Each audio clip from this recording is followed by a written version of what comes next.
اگر ایک بندہ مسلمان نہ ہو لیکن انسانیت کی خدمت کرتا ہو جیسے مدر ٹیریسا، تو آپ کے نزدیک وہ جنت میں جا سکتی ہیں؟ یہ میری بات بہت اچھی طرح سن لیجئے، نہ دنیا میں لوگوں کے کفر اور ایمان کے فیصلے کرنے کا مجھے اختیار ہے، اور نہ قیامت کے بعد جنت اور جہنم کے فیصلے کرنے کا اختیار ہے۔ جنت اور جہنم کس اصول پر ملے گی وہ قرآن نے بیان کر دیا، وہ میں آپ کو بتا سکتا ہوں۔ تو اللہ تعالیٰ نے بہت وضاحت کے ساتھ، یعنی کوئی کسر نہیں چھوڑی، یہ بتایا کہ جس کو میں نے جتنا علم دیا ہے اس کے لحاظ سے قیامت میں معاملہ کروں، جس کو میں نے جتنا علم دیا ہے۔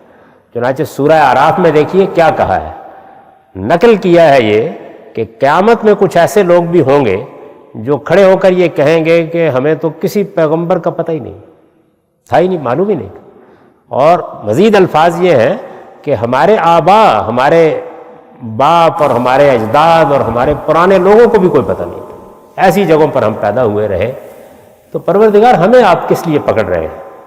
تو وہ یہ کہیں گے کہ جو علم میں نے تمہارے اندر ڈال کر بھیجا تھا اس کی بنیاد پر پکڑ رہا ہوں، میں نے کب کسی پیغمبر کا پوچھا؟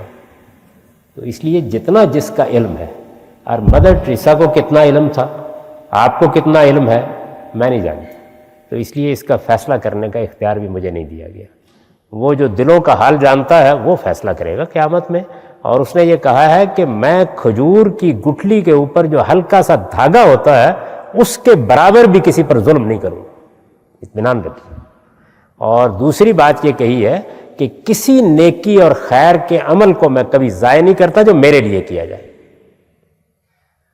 تو آپ جانتے ہیں کہ مدر ٹریسا سے جب یہ پوچھا گیا کہ آپ نے یہ سب انسانیت کی خدمت کے لیے کیا، انہوں نے کہا میں نے اپنے خدا کے لیے کیا۔ یہ ان کا اپنا جواب ہے۔ اس لیے لوگوں کے بارے میں عذرائے کرم فتوے نہ دیا کریں، اس کا فیصلہ اس پروردگار کو کرنے دیجیے۔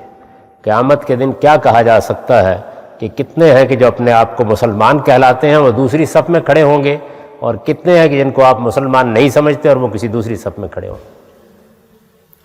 یہ ہماری دنیا کی تقسیم قیامت میں نہیں چلے گی۔